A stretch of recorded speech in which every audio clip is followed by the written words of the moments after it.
Good morning, everybody. This is Brandon from Bricksense. Today, well, first of all, where have I been? So, I posted like 4 videos in a row, and then I go AWOL for a few days. Last week got a little nutty in our house. Um, some personal matters arose, and as a result, uh, yeah, it's a couple days we just it's a blank. So I'm back to the Legoing.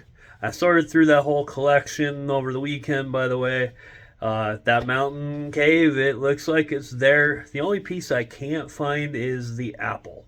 Um, so I'm gonna order some apples, some golden apples probably, but hopefully I'll know tomorrow if that thing's complete, and then I'm gonna get it built and hopefully be proudly on display. And I might even do a review video for it because again, everybody seems to think it's cool. So if they're paying that kind of money for it, I must be missing out on something. Maybe I'm gonna have to start playing Minecraft. I don't know. Not really. Don't have the time for that.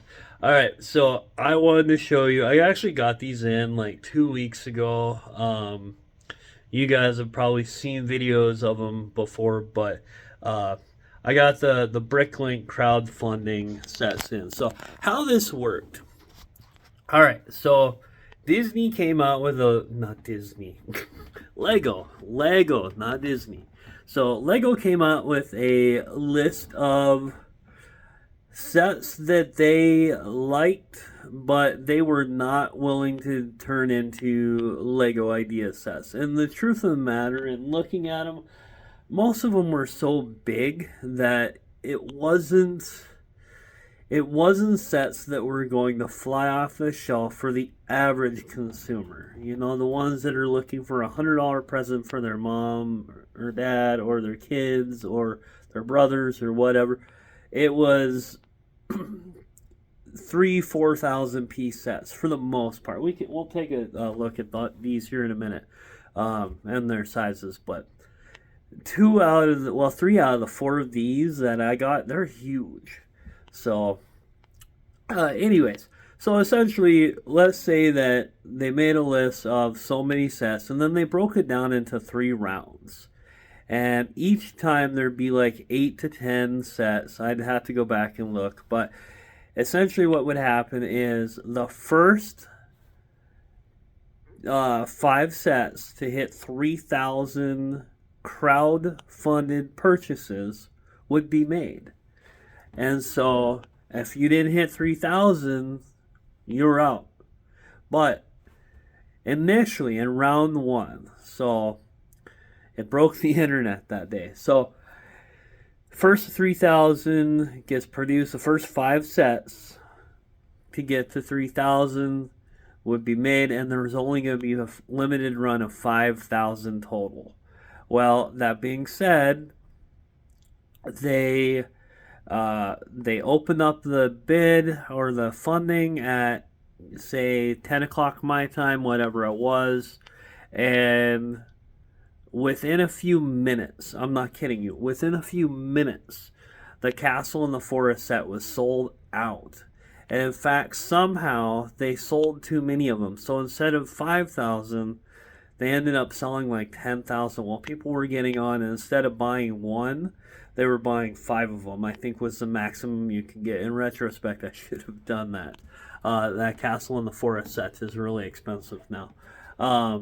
That being said, I did buy the Castle in the Forest one. It was the first one I purchased, and I bought some other ones that round too, I think. But we'll do a video of those another day. But anyways, so that was round 1. Round 2, they came out and said, okay, limit 1 per person or per account, because I know people are buying them under multiple accounts. But we'll sell 10,000 of them. And it usually takes about, I'm going to say around 9 months to a year to actually get your sets. So these aren't Lego sets. These are Lego pieces, but they're Bricklink sets. So that being said, we'll turn the camera around here momentarily. Let me just flip this around. and I'll show you the 4 that I got. I screwed up. I should have gotten all 5 this time, but I did not. Alright, so as you can see, I got the Mountain Observatory, which, you know, like I said, it's 3,600 pieces. Or 36. Man, I can't talk this more. It's almost 3,900 pieces. So, Mountain Observatory, it was designed by Thomas Wash. My apologies, Thomas, if I'm not saying his last name right. But this is a fantastic set. I get the impression that this must spin.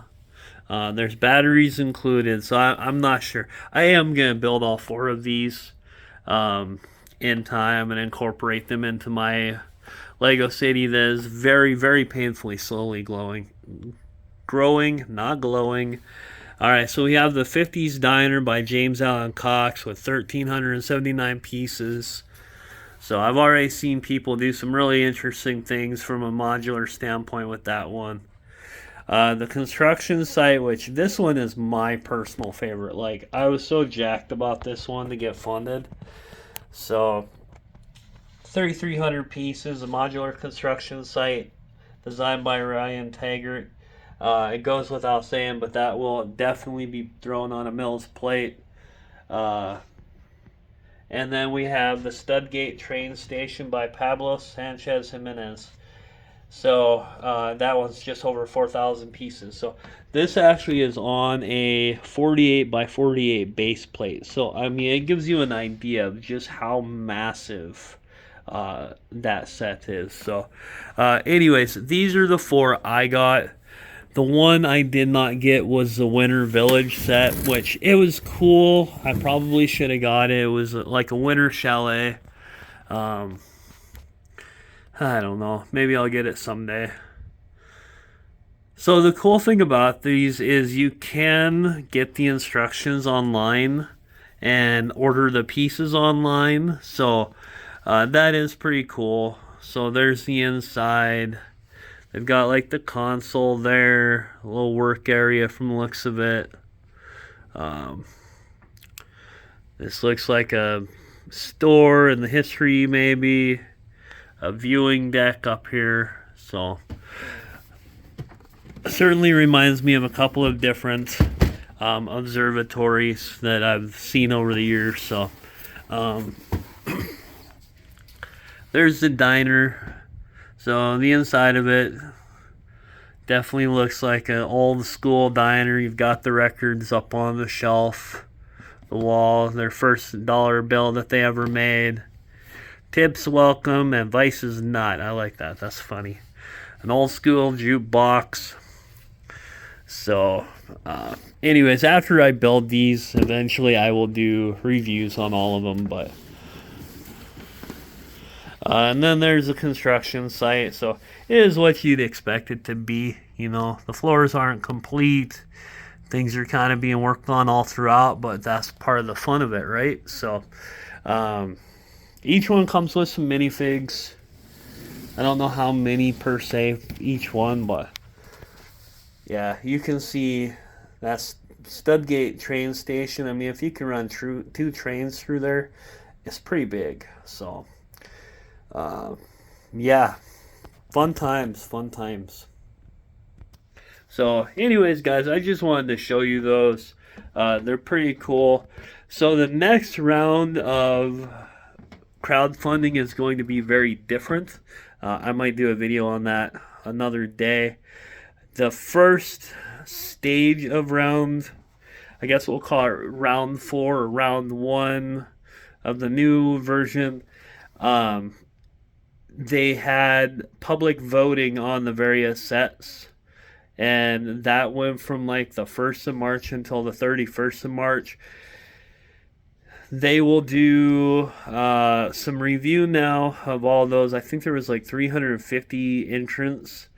Some were very impressive. There weren't any, in my opinion, that just jumped off the page at me that I'm so excited to have, but once they actually announce them, I assure you the fear of missing out will kick in. So I'll definitely be getting some of those. So, but anyways, they're going to review those for now, and they'll announce which ones make it to the next round. And then I think the way it's going to work is you can get two of them, and there's 20,000 of them made or something like that. So, anyways, I'll do a video of that here in the next couple days. So, all right, guys, you have a wonderful day, and we will see you next time, my friends. Bye.